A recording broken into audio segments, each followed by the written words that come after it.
Hi students, today we are making another video for the formula list of unit number 2.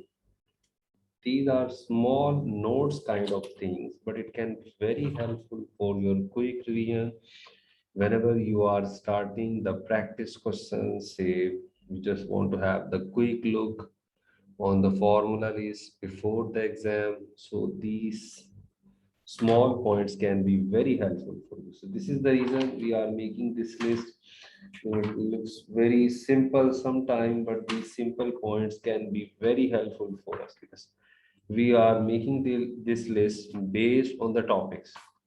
So here we are in unit number 2. In unit number 2, the first topic we have, it's related to accounts receivable. So we know the meaning of accounts receivable. You can have a look another video I already uploaded for the accounts receivable.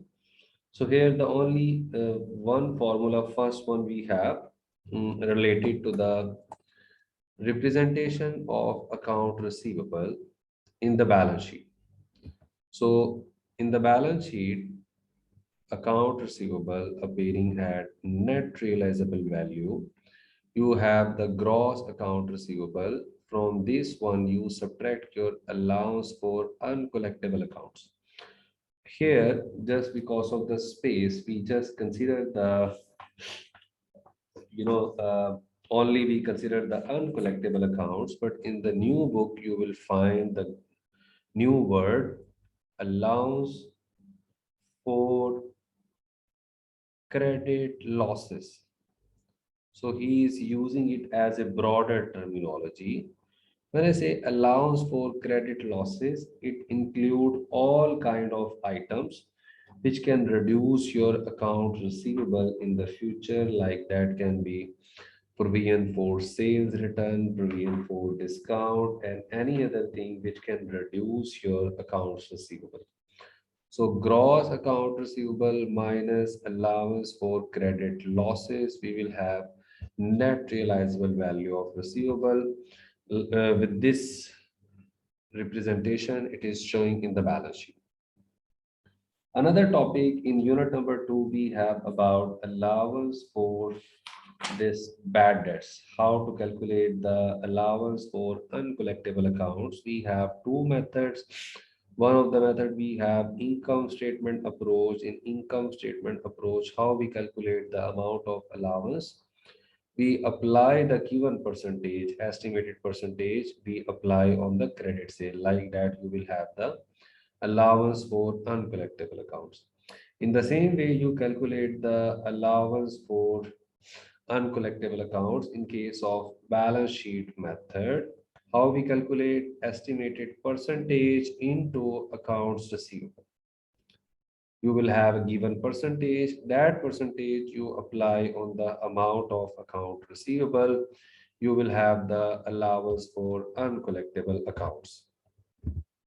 After this one, students, we have a topic. But before going to the next topic, you will find these statements. Usually these statements, we call it as reconciliation statements. How we call it as reconciliation of the beginning and ending balance of gross accounts receivable. Like this reconciliation giving you the idea what are the elements we are adjusting in our gross accounts receivable during the period, and ultimately we get the ending account receivable balance. Students, in order to have ending account receivable balance, you get your beginning account receivable balance. In this one, you add the credit sales during the period. You subtract the cash collected on credit sales during the period, and you also subtract any kind of write-off during the period. So like that, you will have ending accounts receivable. Why we are writing this formula? Because sometime your examiner will ask one of the missing figure. Like he can ask you how he can test the question. He can give you ending balance. He can give you write-off. He can give you credit sales. He can give you opening balance. So he will ask you calculate the cash collected during the period.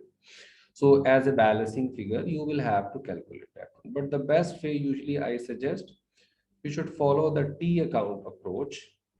If he's asking you to calculate the cash collected during the period, so you make the T account for accounts receivable.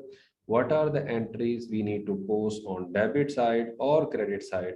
Post as per that one and get the balancing figure as your answer. Because you know that cash collected on credit sales during the period will appear on the credit side. So the balancing figure here will be your answer.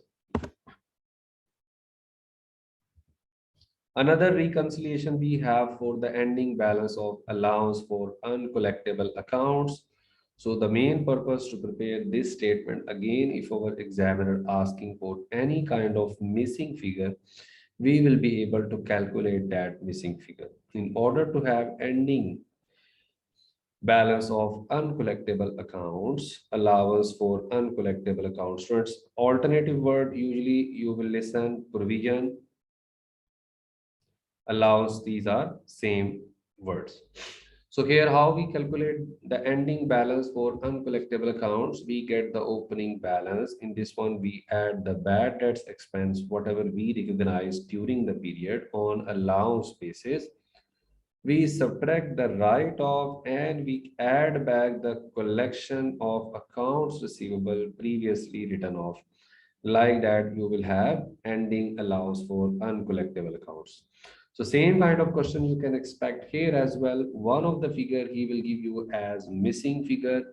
So by using this statement, you will have to find out the required one. But at the same time, you can go for T account approach, like you can make the T account for allowance for uncollectible accounts. You can make the T account and you can find out the missing figure. Both options you can follow. Next one, students, we have the inventory. So we will go through quickly what are the important equations or formulas you need to keep in mind in the topic of inventory. Uh, Remember, we are making this list for unit number 2. So here, the first equation you can have that is related to the purchase. What will be the cost of purchases? Remember, we already guided you in the previous uh, video related to the formula of unit number 1. So here you can write the equation for net purchases, how to find out the net purchases. Purchases minus return and allowances minus discounts plus this one will come as plus transportation in.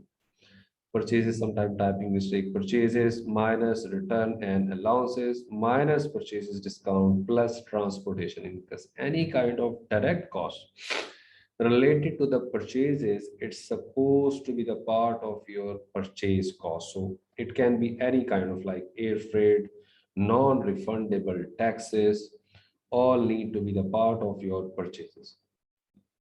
Another equation, students, you will have a look here. We use it for inventory estimation. We have a topic here in unit number 2, inventory estimation. Like sometime without counting the stock, you want to know that how much closing stock you should have. So here, famous equation for the cost of goods sold, which we already explained you in the previous video. This equation you can just rearrange, like we have this equation: opening stock plus purchases minus closing stock equal to cost of sales. So by just rearranging this equation, you can calculate the closing stock, which we have the topic here, inventory estimation. You don't have the record for inventory. You don't want to go for the stock count. Without going for this one, you want to know that how much stock we have. So this equation we can use, but this equation can be used for multiple purpose as well. Like in certain situation, there is a possibility he will ask you to calculate the opening stock. So in that case, he will give you the purchases, closing stock, cost of goods sold. By putting all other values, you can calculate opening stock as well. So as per the situation, equation can be rearranged. After that one, we have one more formula in the topic of inventory itself. You need to go for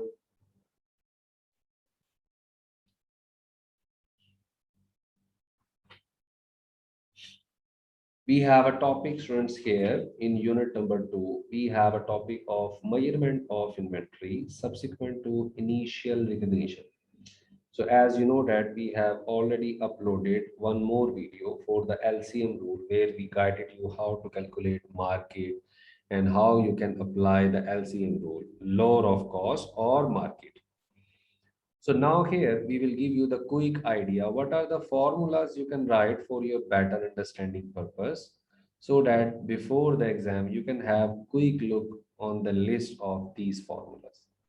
So we'll not go to the details how to calculate the market, but for this specific topic, you know that we have to calculate NRV ceiling and NRV floor. How to calculate NRV ceiling?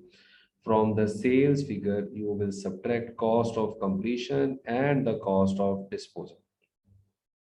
Students, usually our students getting confused. What is the meaning of cost of completion? Say you have work in process inventory. So to complete it as a finished goods, you will further incur the cost. So that is your cost of completion. Cost of disposal, like how much cost you will incur to sell the inventory.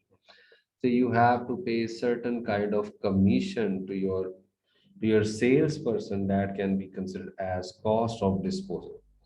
So NRV minus cost of NRV will be equal to sales minus cost of completion minus cost of disposal. Like that, you will have NRV ceiling.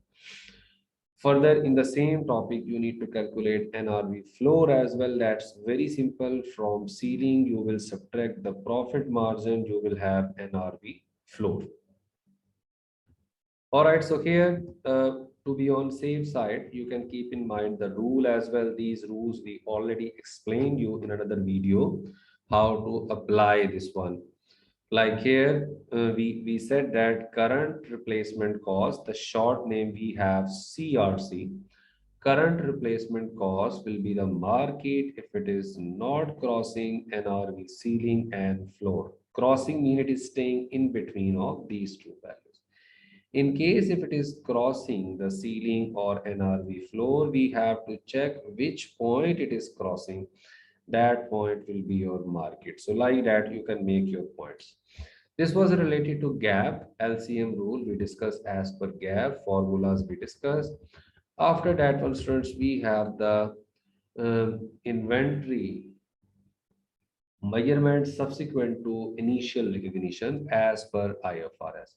You know that in IFRS, we don't have to apply the LCM rule. In IFRS, we have NRV or cost, whichever is less. So here you simply need to write this formula to calculate the NRV. Sales minus cost of completion minus cost of disposal. So this simple NRV you need to calculate in order to make the comparison of NRV with the cost, because here the rule is this cost or NRV, whichever is less. So students, that's all for the day. Unit number 2, we just completed. Short formula list we are making for you. And sooner I will come back with the formula list of unit number 3. You can comment about your suggestions. Thank you very much.